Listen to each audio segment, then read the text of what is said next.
Hello दोस्तों, decision coaching में आपका स्वागत है। मैं परमहंस सर। आज हम लोग हिंदी के जो सेकंड चैप्टर है शब्द विचार को हम लोग आज पढ़ेंगे। शब्द विचार के कितने भेद होते हैं, जो भेद होते हैं उसको हम लोग पढ़ेंगे। और परीक्षा में कॉम्पिटेटिव एग्जाम में जो पॉइंट पूछता है, कहां से क्वेश्चन उठाता है, उसको हम लोग आज देखेंगे। है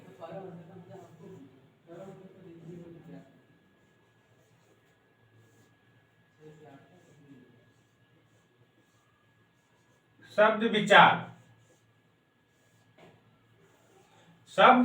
विचार क्योंकि इसके पिछले वाले जो हम लोग क्लास में पढ़े थे, क्योंकि हम लोग को पता है जो व्याकरण के अंग होता है वो 4 प्रकार के होता है। व्याकरण के अंग कितने होते हैं? 4 होता है। देखिए कौन कौन सा होता है।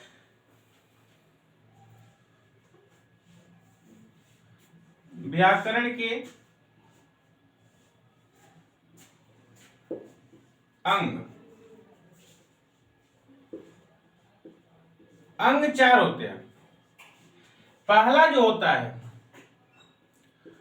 वर्ण विचार,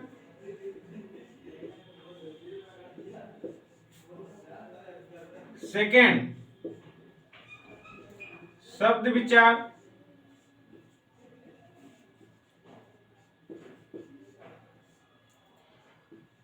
थर्ड जो होता है पद विचार,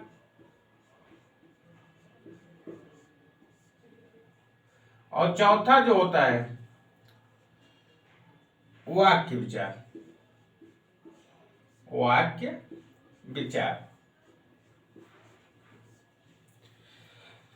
क्योंकि जो व्याकरण के 4 अंग होते हैं वो वर्ण विचार, वो है शब्द विचार, पद विचार और वाक्य विचार, जिसमें हम लोग वर्ण विचार को पढ़ लिए थे। आज पढ़ना है शब्द विचार। शब्द विचार क्या होता है उसको हम लोग पढ़ेंगे। देखते हैं।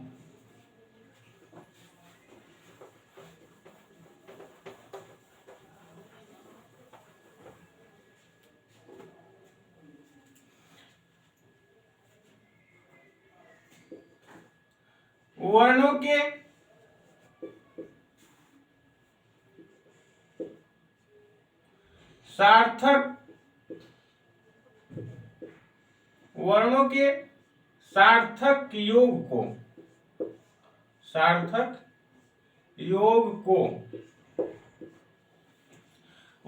सार्थक योग को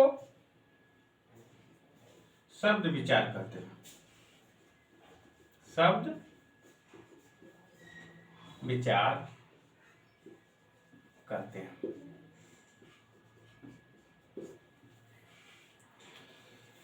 वर्णों के सार्थक योग को शब्द विचार कहते हैं। जो अर्थ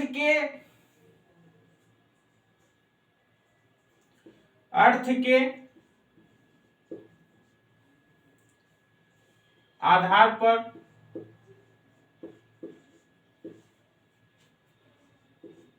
शब्द के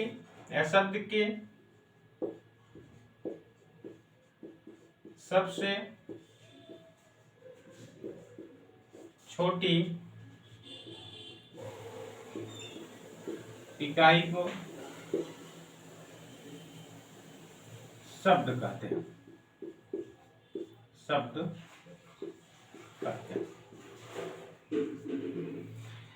क्योंकि जब हम लोग वर्ण पढ़ रहे थे, वर्ण विचार जब पढ़ रहे थे, तो वहां कहा कि वर्णों की जो सबसे छोटी इकाई होता है अक्षर होता है, वर्ण होता है। यहां पे क्या है? अर्थ के आधार शब्द की सबसे छोटी इकाई क्या होती है?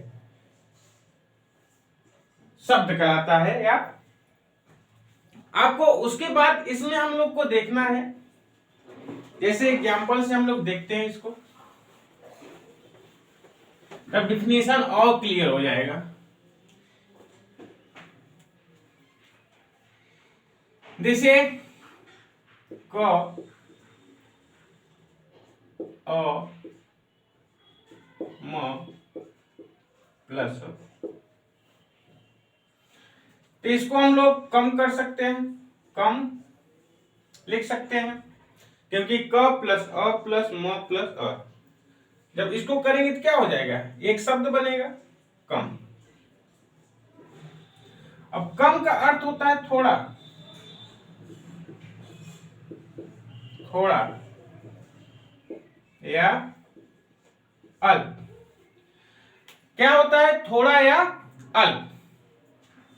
ए शब्द, क्योंकि हमारा जो शब्द कहता है, जो शब्द विचार होता है, वो कहता है कि ऐसा वर्णों के ऐसे योग से बने जिसका अर्थ हो, जिसका अर्थ हो, वही हमारा शब्द होता है। जिसका अर्थ नहीं रहेगा वो शब्द नहीं रहेगा। तो इसका मतलब अब जो पॉइंट निकल के आ रहा है, इसका मतलब कि जो वर्ण होंगे, न्यूनतम कितने वर्ण होना चाहिए, 2। न्यूनतम वर्णों की संख्या, वर्णों की जो संख्या कितनी होनी चाहिए, 2 होनी चाहिए। बिना 2 वर्ण के हमारा शब्द नहीं बन पाएगा। और जब शब्द बनेगा तो जो शब्द बन रहा है उसका अर्थ भी निकलना चाहिए, क्योंकि कम का अर्थ होता है थोड़ा या अल्प होता है।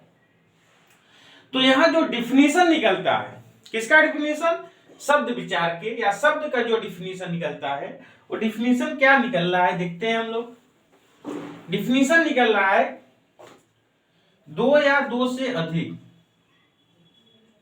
2 या 2 से अधिक, 2 या 2 से अधिक वर्णों के सार्थक, वर्णों के सार्थक योग को, वर्णों के सार्थक योग को शब्द कहते हैं।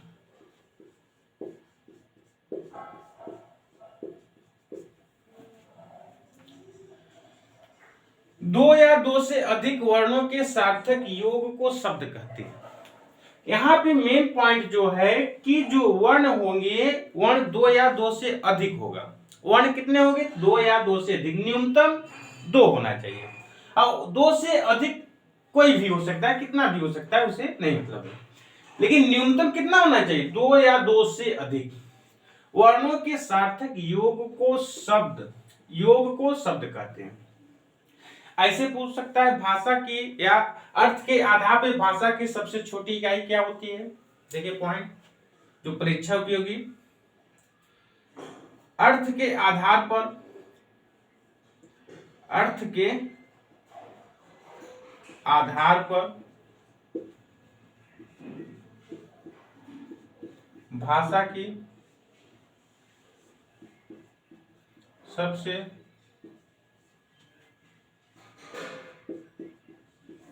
छोटी इकाई क्या होती है, शब्द होता है। क्या होती है, शब्द। अब देखिए यहां हम लोग जो शब्द है वो 2 वर्णों से मिलकर बना है, तो यहां ये क्लियर हो गया। अब हम लोग को पढ़ना है कि शब्द के जो भेद होते हैं, शब्द के कितने भेद होते हैं, उसको हम लोग पढ़ना है। शब्द के कितने भेद होते हैं, अब देखना है हम लोग को। जो शब्द के भेद है, शब्द के भेद,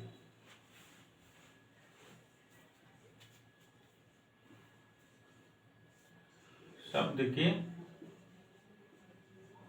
भेद, शब्द के जो भेद है वो 4 होते हैं। कितने होते हैं, 4। अब कौन कौन होते हैं देखते हैं हम लोग। सेकेंड, थर्ड और फोर्थ। पहला जो होता है उत्पत्ति या स्रोत,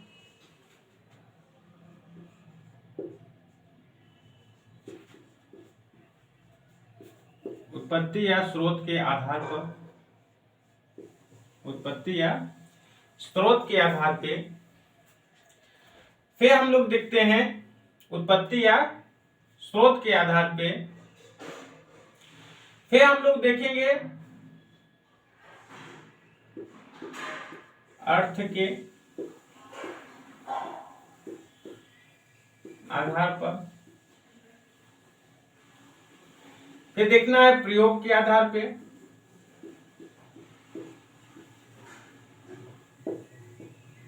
प्रयोग के आधार पर। और जो है लास्ट जो देखना है हम लोग को, देखिए यहां से और सीरियल में लिख लेते हैं हम लोग। उत्पत्ति या स्रोत के आधार पे, फिर रचना के आधार पर,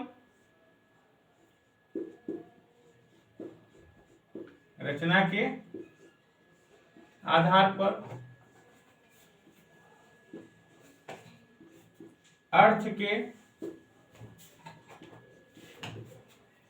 आधार पर, और उसके प्रयोग के आधार पे या विकार के आधार पे।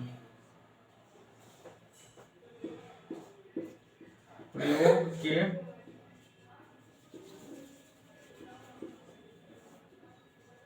आधार पे या विकार के आधार पे, विकार के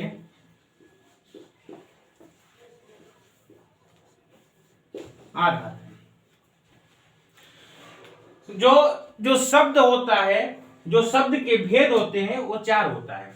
उत्पत्ति या स्रोत के आधार पे, रचना के आधार पे, अर्थ के आधार पर, प्रयोग के आधार पे या विकार के आधार पे।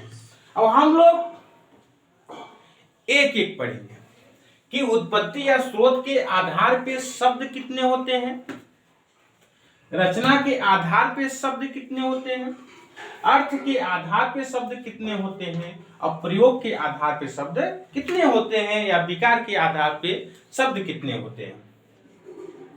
अब देखते हैं, एक एक देखेंगे।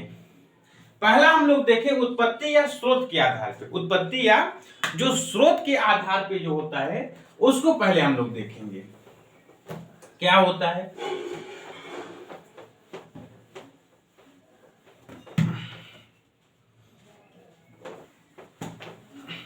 देखिए पहला है उत्पत्ति या स्रोत के आधार पर शब्द के भेद।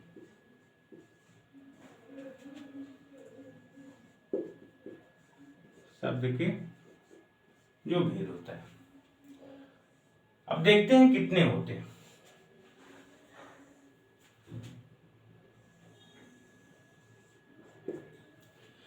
उत्पत्ति या स्रोत के आधार पर जो शब्द के भेद होते हैं वो हम लोग 5 प्रकार के पढ़ना है। कितने पढ़ना है? 5 पढ़ना है। देखते हैं, पहला हम लोग को पढ़ना है तत्सम। तत्सम शब्द। दूसरा पढ़ना है तद्भव शब्द।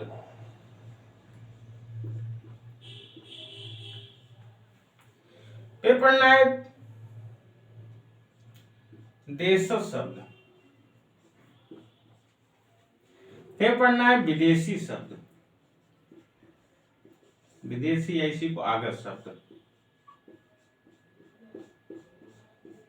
फिर हम लोग को पढ़ना है संकर शब्द। संकर शब्द, देशज शब्द। अब हम लोग देखें कि जो हमारा शब्द होता है, शब्द के 4 भेद होते हैं। अब शब्द के चार भेद में पहला जो होता था उत्पत्ति या स्रोत के आधार पे, दूसरा जो रचना के आधार पे, तीसरा अर्थ के आधार पे, और चौथा जो है प्रयोग या विकार के आधार पे।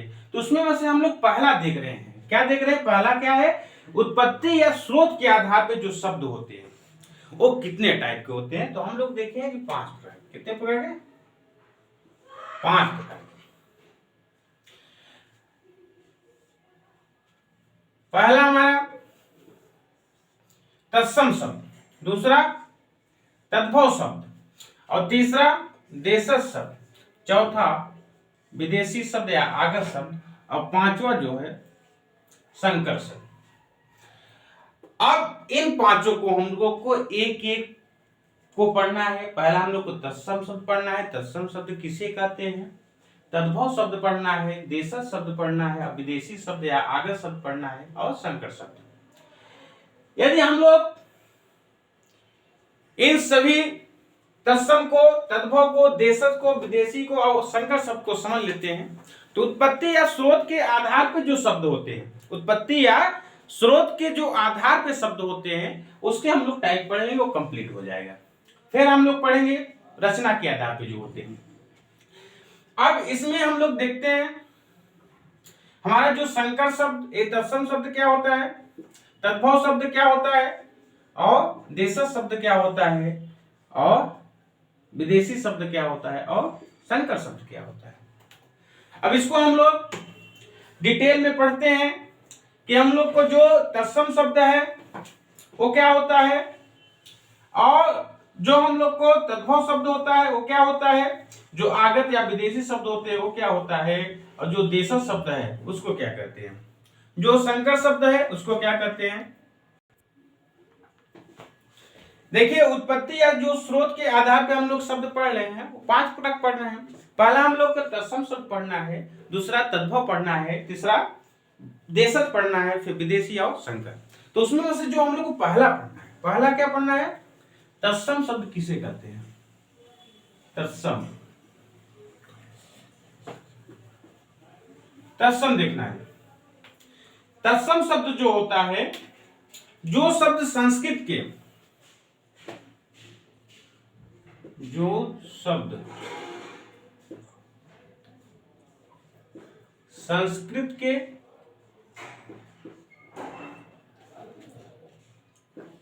जो शब्द संस्कृत के जो के त्यों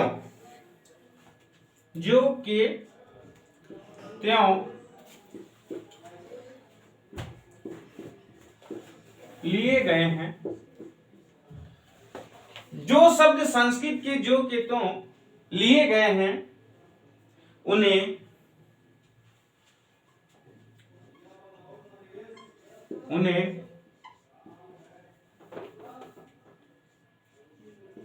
तत्सम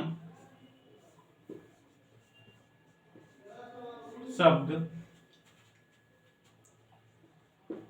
कहते हैं।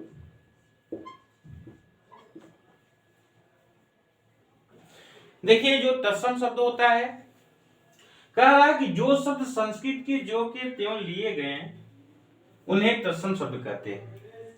इसका मतलब यह हो गया कि संस्कृत के जो शब्द होते हैं, संस्कृत के जो भी शब्द होते हैं वो हमारे क्या होते हैं, तत्सम होते हैं। संस्कृत के जो कहते हो, संस्कृत के जो शब्द है उसको ले आके इसे रख देना है, वो हमारा क्या होता है, तत्सम शब्द कहलाता है। जैसे आप लोग को भूमि, जैसे में देखो, जैसे भूमि, आपको धरा, भूमि धरा प्रथम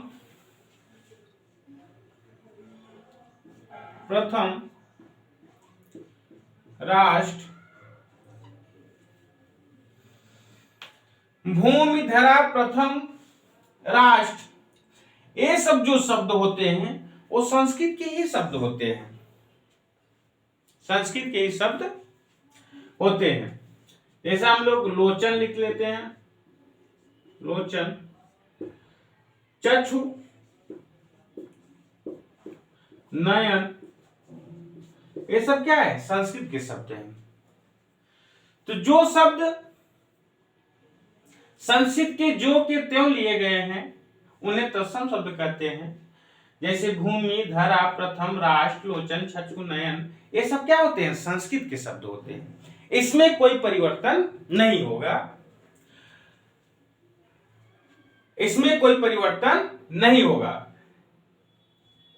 अभी आप लोग तत्सम तद्भव को ऐसे ही पढ़ लेंगे। जब हम लोग स्पेशल तत्सम और तद्भव चैप्टर पढ़ेंगे तो वहां पे हम लोग ट्रिक से पढ़ेंगे कि जो तत्सम शब्द होते हैं उसको कैसे हम लोग पहचान सकते हैं, क्योंकि वहां तो समय इतना रहेगा नहीं कॉम्पिटेटिव एग्जाम में कि वहां हम लोग ये सब याद करेंगे। और इतना कितना बहुत से शब्द हैं उसको हम लोग इतना कितना याद करेंगे। तो कुछ जो ट्रिक होती है उसको हम लोग ट्रिक से सीखेंगे कि जो तत्सम शब्द होते हैं उसको हम लोग कैसे पहचान सकते हैं, तद्भव शब्द जो होते हैं उसको हम लोग कैसे पहचान सकते हैं। तो ये सब हम लोग जब तत्सम और तद्भव स्पेशल क्लास हम लोग पढ़ेंगे तब वहां पे हम लोग इसको सीखेंगे। अब नेक्स्ट हम लोग देखते हैं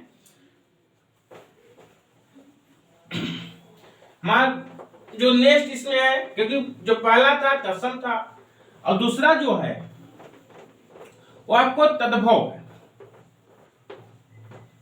क्या है? तद्भव शब्द। अब देखते हैं तद्भव शब्द क्या होता है।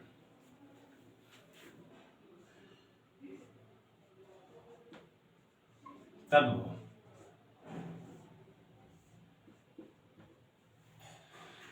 जो तद्भव शब्द होता है संस्कृत के आए शब्द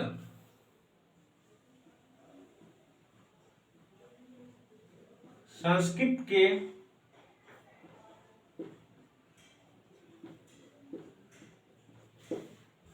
आए शब्द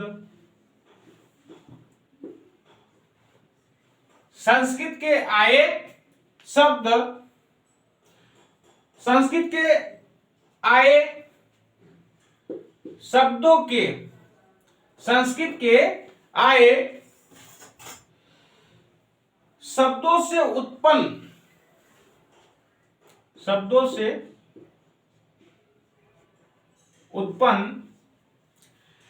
संस्कृत के आए शब्दों से उत्पन्न शब्द उत्पन्न हुए शब्द तद्भव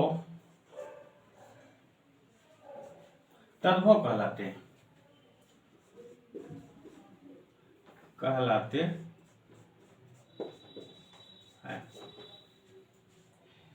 क्योंकि वहां पे लिखा था जो हमारा तत्सम था वो लिखा था संस्कृत के जो के त्यों जो शब्द लिखे जाते हैं वो हमारा तत्सम होता था। और तद्भव कह रहा है कि संस्कृत के आए शब्दों से उत्पन्न हुए शब्द तद्भव कहलाते हैं। क्योंकि इसका मतलब कह सकते हैं हम लोग जो संस्कृत का जो शब्द होते हैं उसके जो टूटा फूटा जो रूप होता है, जो उसका रूप का परिवर्तन होता है, वो हमारे क्या होते हैं? तद्भव होता है। जैसे हम लोग देखते हैं जैसे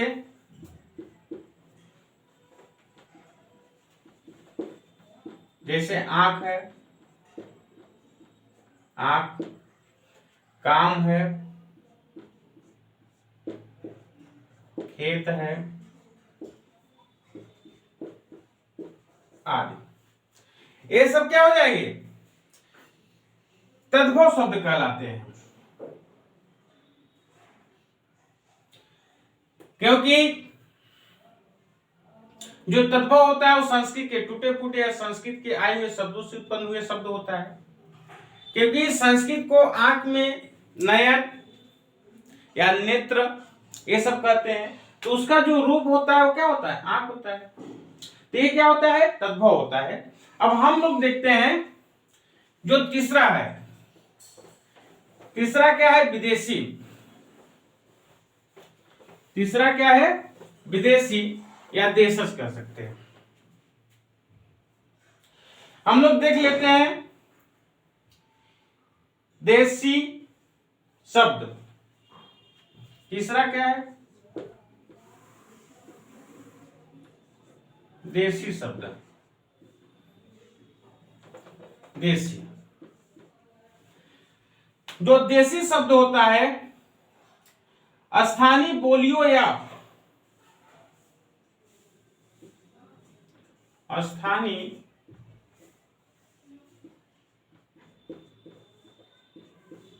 बोलियों या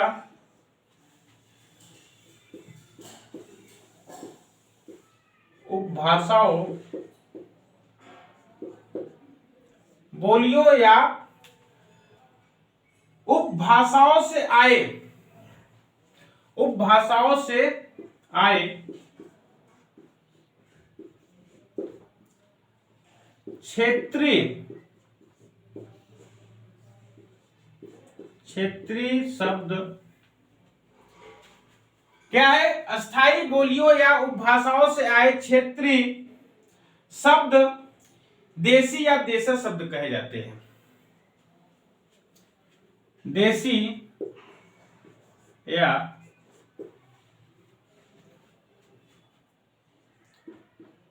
देशज शब्द कहे जाते हैं, कहे जाते हैं। क्योंकि स्थानीय बोलियां जहां गांव में जो निवास करते हैं, जो देश के हैं, वहां की जो स्थानीय बोली है, जो एक्चुअल जो लैंग्वेज होती है, या उपभाषाओं से आए क्षेत्रीय शब्द देशी या देशज शब्द कहलाते हैं। जैसे हम लोग देखते हैं,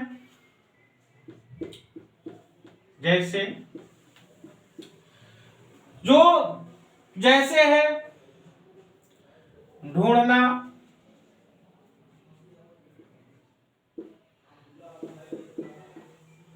ढूंढना या खाट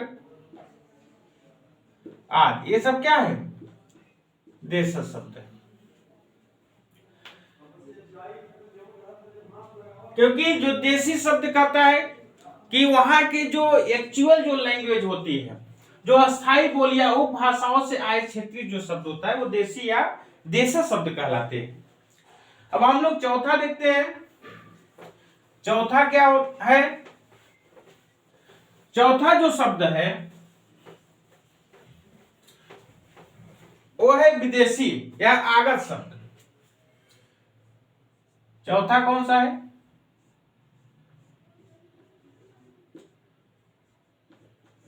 विदेशी या आगत। विदेशी या आगत शब्द क्या होता है? जो शब्द किसी दूसरी भाषा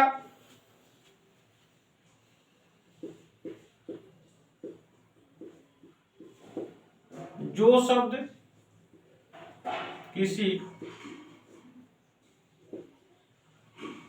दूसरी भाषा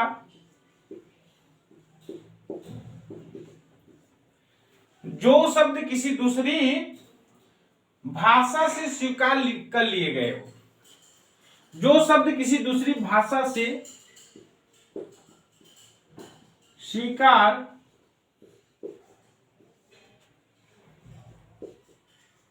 कर लिए गए हो,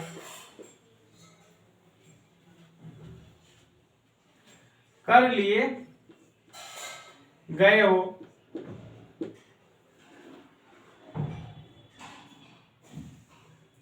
कर लिए गए हो, वो आगत शब्द या विदेशी शब्द कहते हैं। उसे आगत या विदेशी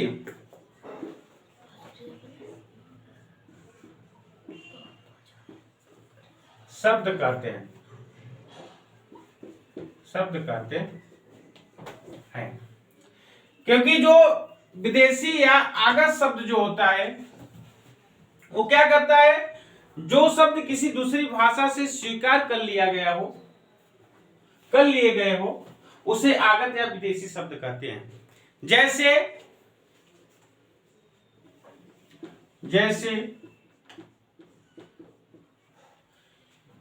जैसे जो है कैंची, कैंची, तोप, बटन आदि, ये सब क्या होते हैं? विदेशी है आगत।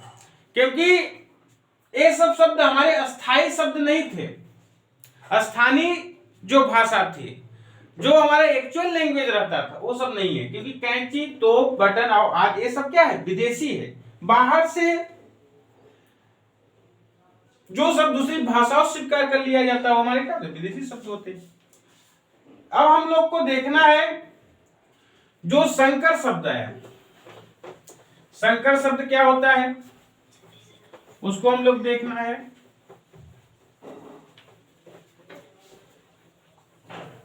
देखिए पांचवा जो है संकर शब्द,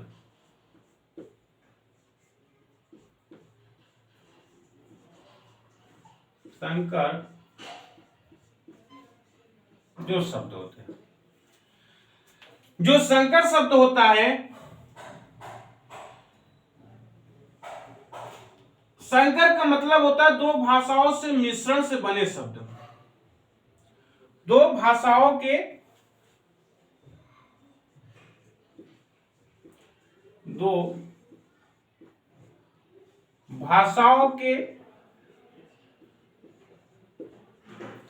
मिश्रण से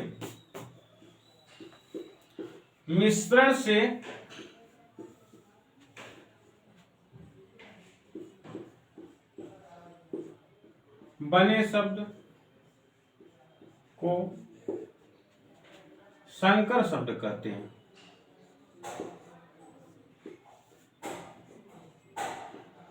संकर शब्द कहते हैं।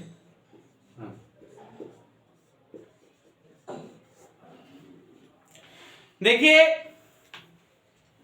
संकर शब्द जो है इसमें स्पष्ट हो रहा है दो भाषाओं के मिश्रण से। इसका मतलब दो भाषा इसमें रहेगी, जो मिनिमम लैंग्वेज जो रहेगी उसमें टू रहेगी। मिनिमम लैंग्वेज कितनी रहेगी? टू रहेगी। जैसे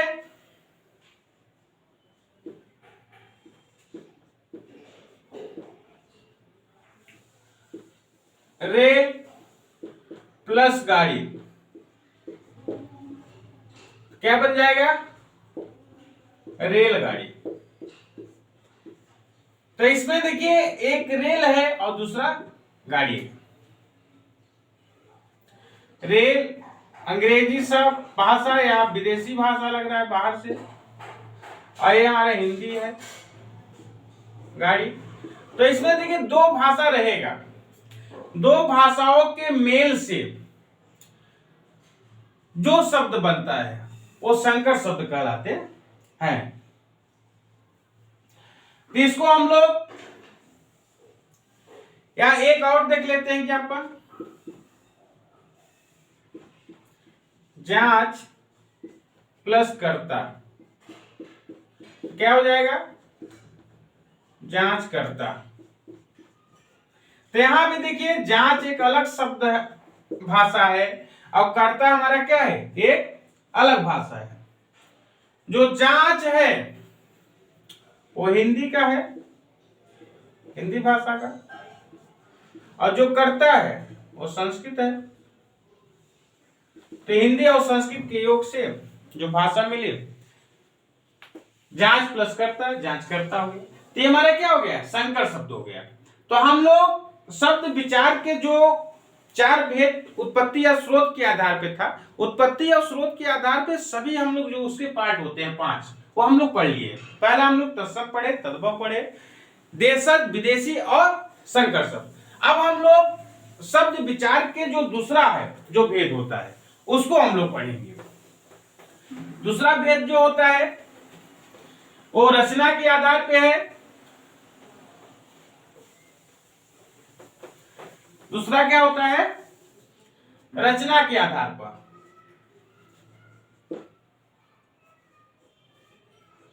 रचना के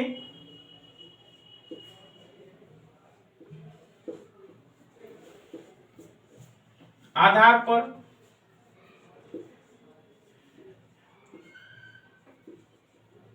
शब्द के भेद। जो रचना के आधार पर जो शब्द के भेद है, देखिए हम लोग जो सेकंड पढ़ेंगे, रचना के आधार पे जो शब्द होता है वो कितने आपको टाइप के होते हैं, जो प्रकार के होते हैं। पहला जो इसमें हम लोग को पढ़ना है,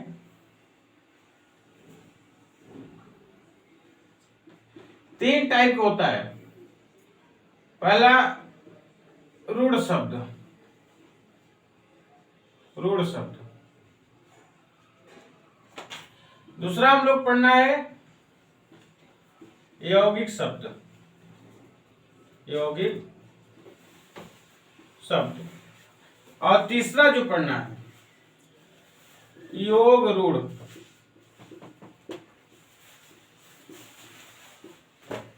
योग रूढ़ शब्द।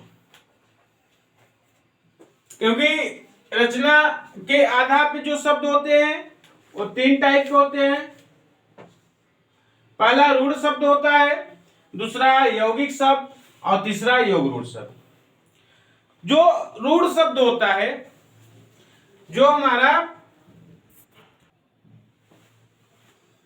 देखिए रचना के आधार पे शब्द जो होते हैं तीन प्रकार के होते हैं, रूढ़ शब्द, यौगिक शब्द और योग रूढ़। अब हम लोग अलग अलग पढ़ेंगे कि रूढ़ शब्द क्या होता है, यौगिक शब्द क्या होता है और योग रूढ़ शब्द क्या होता है। या यहीं पे समझ लेते हैं। हमारा जो रूढ़ शब्द होता है, जिन शब्दों के सार्थक खंड करने पे, या अलग अलग पढ़ लेते हैं, अलग अलग पढ़ लेता हूं जो इसके टाइप है।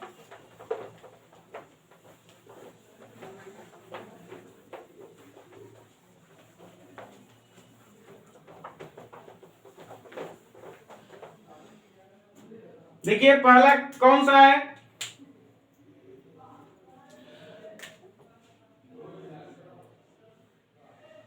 रूढ़ शब्द।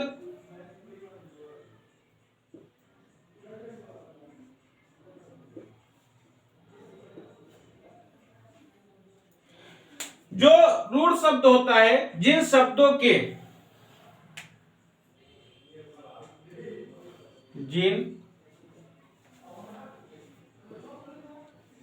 शब्दों के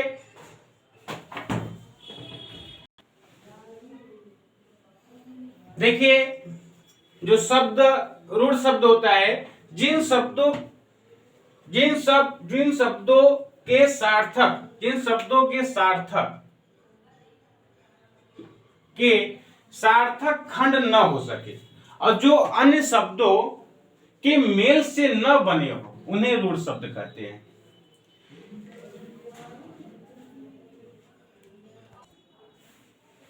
देखिए रूढ़ शब्द जिन शब्दों के सार्थक खंड न हो सके और जो अन्य शब्दों के मेल से न बने हो, उन्हें रूढ़ शब्द कहते हैं। जैसे देखते हैं, जैसे चावल लिखा है, चावल। अभी तो चावल हम लोग जान रहे हैं, खाने वाला जो चावल होता है, लेकिन इसका यदि हम खंड करते हैं तो देखिए लिख सकते हैं चाव प्लस ल, तो क्या है इसका अर्थ निकल रहा है? नहीं निकल रहा है। या इसी को हम लिख सकते हैं चा प्लस वल, तब भी निकल रहा है? नहीं निकल रहा है। तो इसका अर्थ ये हुआ कि जिन शब्दों के सार्थक खंड करने पे उसका अर्थ ना निकले या उससे जो अन्य शब्दों से मेल से न बने हो, वो हमारे क्या होते हैं? रूढ़ शब्द होते हैं। ये पहला होता है, रचना के आधार पे जो शब्द है उसका पहला। सेकेंड हम लोग देखते हैं यौगिक शब्द, यौगिक शब्द। जो यौगिक शब्द है,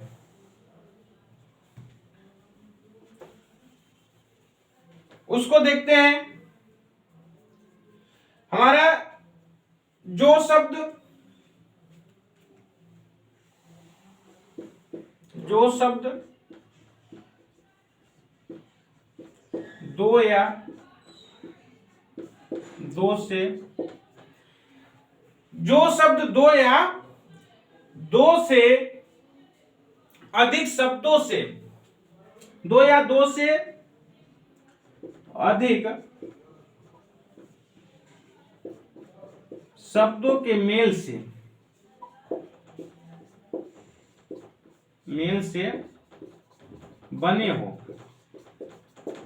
बने हो उसे यौगिक शब्द कहते हैं। यौगिक शब्द कहते हैं। जैसे हम लोग देखते हैं, या इसमें एक हम लोग और देख लेते हैं। देखिए कह रहा है, यौगिक शब्द कह रहा है कि जो शब्द दो या दो से अधिक शब्दों के मेल से बने हो उसे यौगिक शब्द कहते हैं। या हम लोग माइंड में रखना है, जैसे हम लोग लिखते हैं विद्यालय,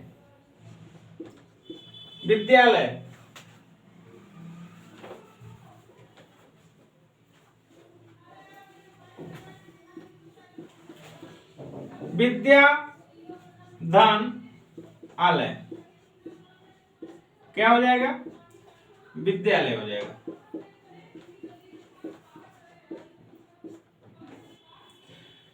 तो यहां पे देखिए दो या दो से अधिक शब्दों के मेल से है। एक हमारा शब्द क्या है? विद्या है, एक आलय है।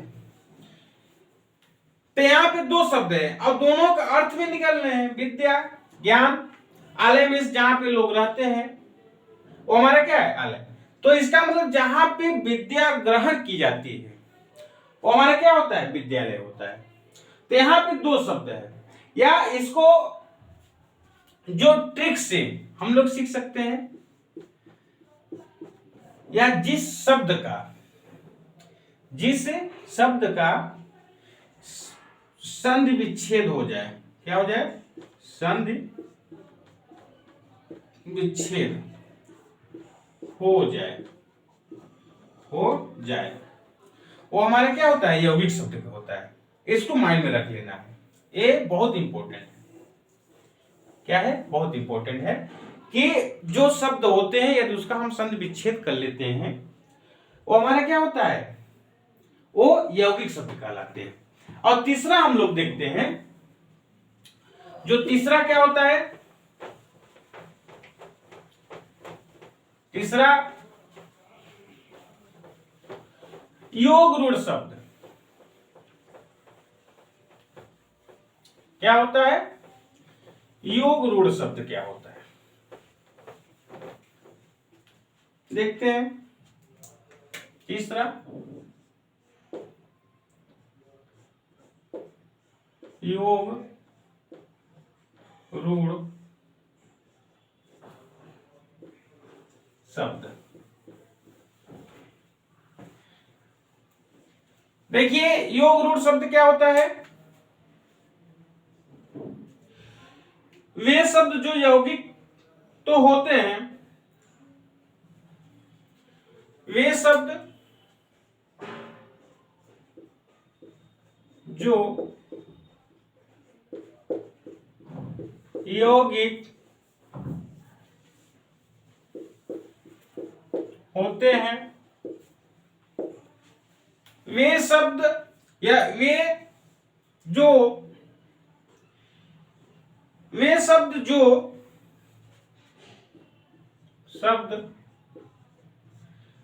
जो यौगिक होते हैं परंतु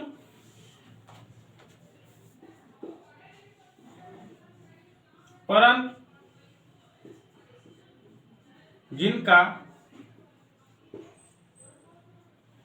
जिनका अर्थ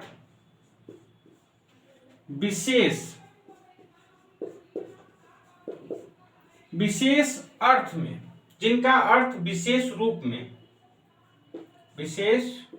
में हो, उन्हें योग रूढ़ शब्द कहते हैं। योग रूढ़ शब्द कहते हैं।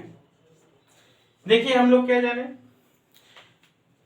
वे शब्द जो यौगिक होते हैं परंतु जिनका अर्थ विशेष रूप में हो उन्हें योग रूढ़ शब्द कहते हैं। और यौगिक का हम लोग डिफिनेशन पढ़ चुके हैं। जो शब्द दो या दो से अधिक शब्दों के मेल से बने हो वो हमारा क्या होता है, यौगिक होता है। अब इसका भी डिफिनेशन हम लोग लिख सकते हैं कि जो शब्द दो या दो से अधिक शब्दों से मिलकर बने हो लेकिन उनका अर्थ या परंतु जिनका अर्थ विशेष रूप में हो वो हमारे क्या होते हैं, योग रूढ़ शब्द कहलाते हैं। जैसे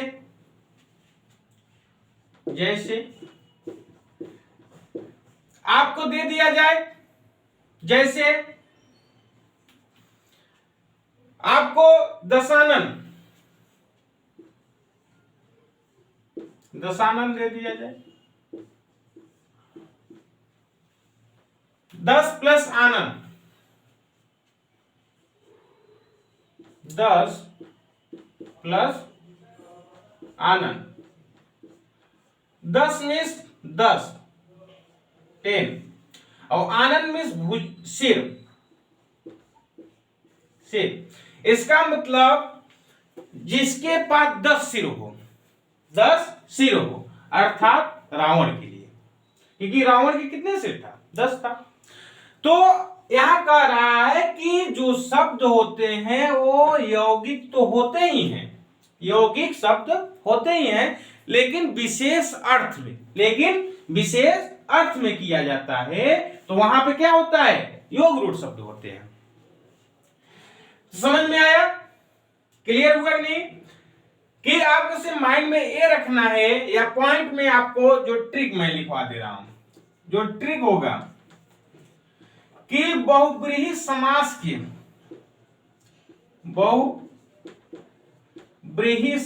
के जो भी एग्जाम्पल होंगे, बहुब्रीहि समास के जितने भी एग्जाम्पल होंगे वो हमारे क्या होते हैं, योग रूढ़ शब्द होते हैं। क्या होते हैं, योग रूढ़ शब्द होता है। सिर्फ ये माइंड रखना है। हम लोग को तीनों जो रचना के आधार पे जो शब्द होते हैं बहुत आसान होते हैं। रूढ़ शब्द होता है कि जिसका सार्थक खंड न हो, वो हमारे रूढ़ शब्द होते हैं। यौगिक जो होता है वो दो या दो शब्दों के अधिक मेल से बनता है, लेकिन हम लोग जो ट्रिक से देखे हैं कि जिसका संधि विच्छेद हो जाए वो हमारे क्या होते हैं, यौगिक होते हैं। लेकिन योग रूढ़ में हम लोग देखे हैं कि जो शब्द होता है वो यौगिक तो होता ही है, लेकिन यौगिक के अलावा उसका जो अर्थ होता है वो विशेष के लिए होता है। तो यहां देखिए हम लोग दशानंद देख रहे हैं, 10 प्लस आनंद, इसका मतलब 10 जिसके सिर है अर्थात रावण के लिए बात हो रहा है। किसके लिए, रावण के लिए।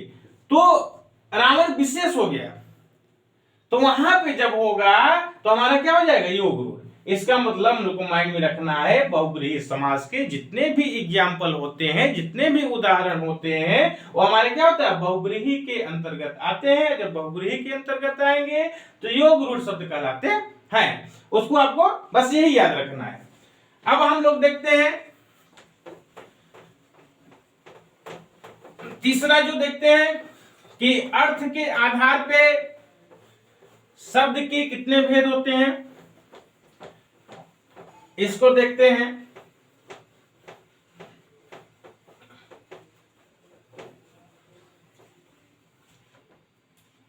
शब्द के आधार पे देखिए तीसरा क्या है कि जो अर्थ के आधार पे जो शब्द के भेद होते हैं, अर्थ के आधार पर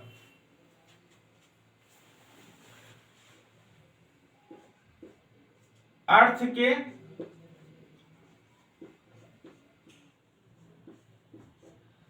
आधार पर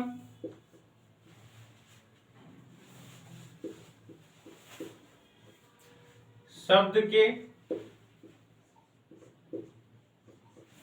भेद जो देखते हैं,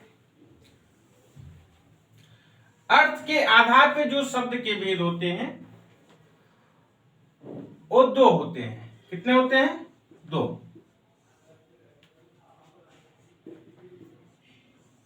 पहला सार्थक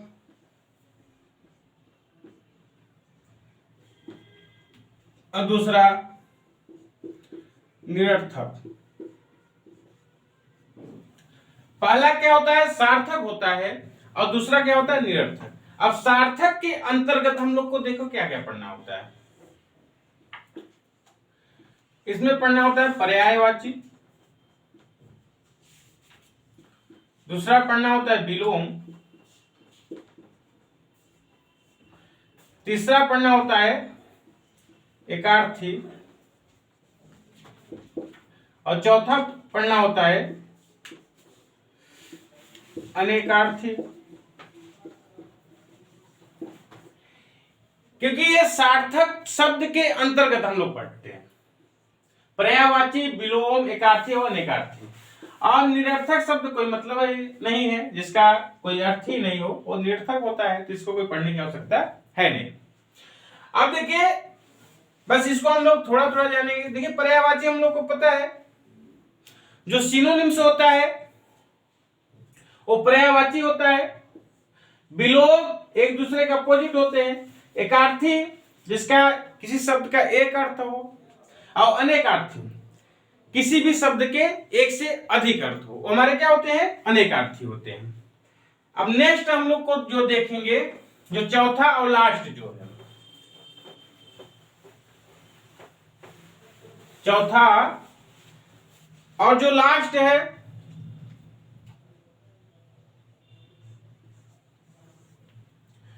प्रयोग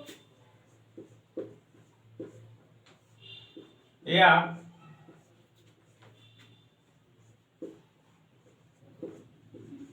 विकार के आधार पर, विकार के आधार पर शब्द के भेद,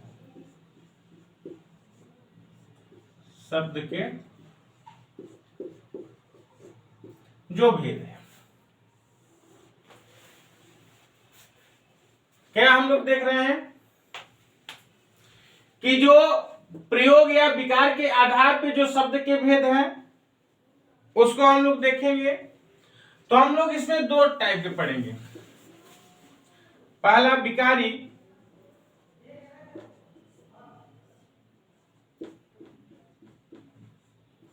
और दूसरा देखना है अविकारी।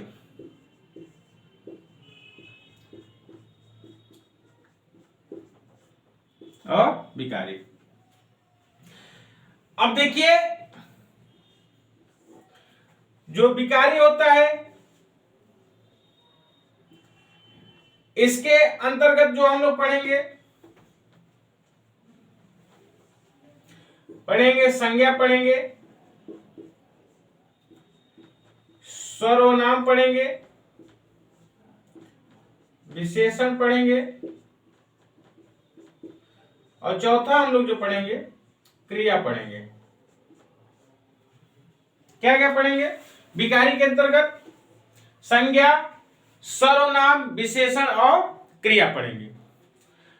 और अविकारी के अंतर्गत क्रिया विशेषण, क्रिया विशेषण, संबंध बोधक,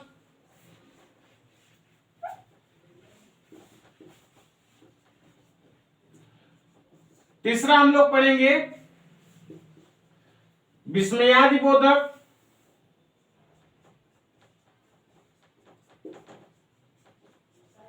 और चौथा हम लोग पढ़ेंगे समुच्चय बोधक, समुच्चय बोधक।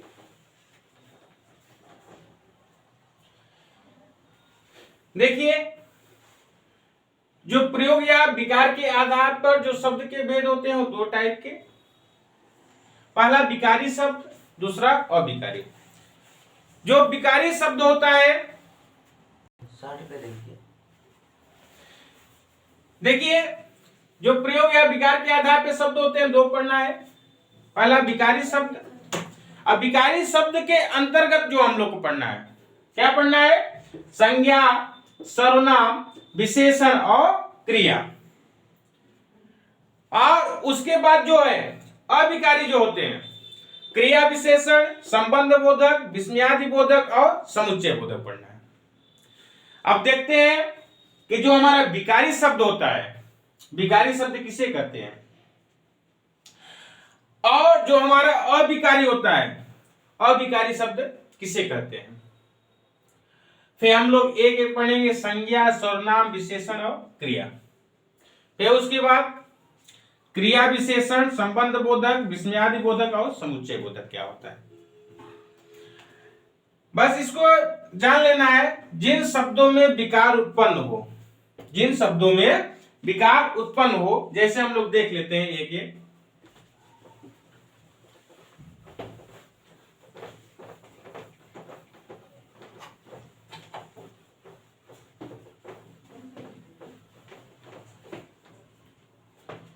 देखिए,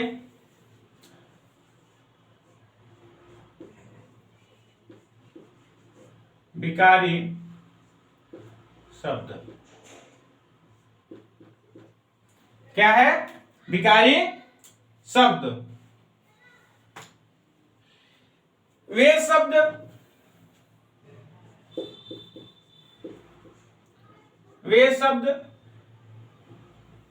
जिनमें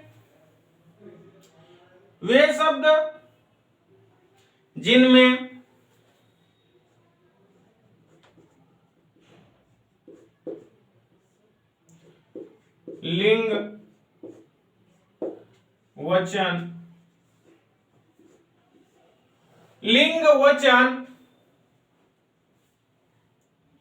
वह कारक के आधार पर,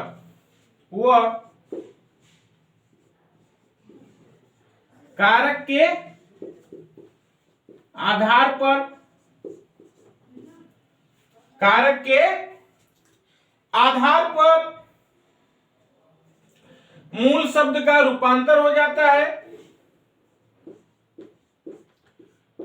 मूल शब्द का रूपांतर हो जाता है, उन्हें विकारी शब्द कहते हैं। उन्हें विकारी शब्द कहते हैं। क्योंकि जो विकारी शब्द होता है उसमें देखिए कह रहा है लिंग, वचन और कारक के आधार पर मूल शब्द का रूपांतर हो जाता है। किसका? मूल शब्द का। जो शब्द दिए रहेंगे उसका यह रूपांतर परिवर्तन हो जाता है, वो हमारा क्या होता है? विकारी शब्द कहलाता है। जैसे हम लोग देखते हैं, तीनों देख लेते हैं। लिंग, जैसे में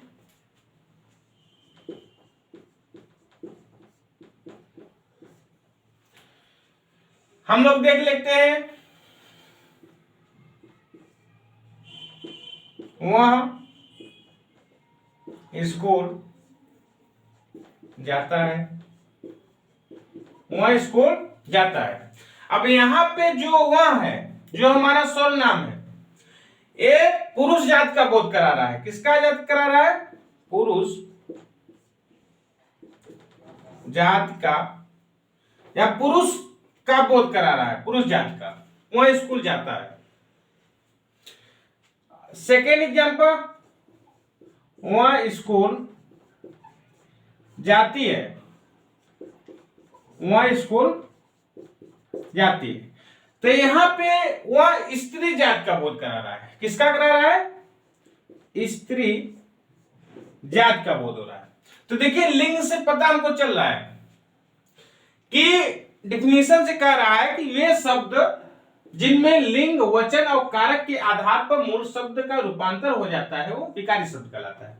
क्योंकि यहाँ पे वह स्कूल जाता है, कोई चेंज नहीं हुआ, बस हम लोग लिंग चेंज हो जा रहा है कि यहाँ पुरुष जात का बोध हो रहा है और वह स्कूल जाती है, यहाँ स्त्री जात का बोध रहा है। तो तो लिंग के आधार पर हम लोग समझ लिए कि यहां परिवर्तन हो जाता है। फिर हम लोग देखते हैं वचन। वचन लड़का है तो लड़का का हम लोग क्या कर सकते हैं, लड़के कर सकते हैं, लड़के। और कारक के आधार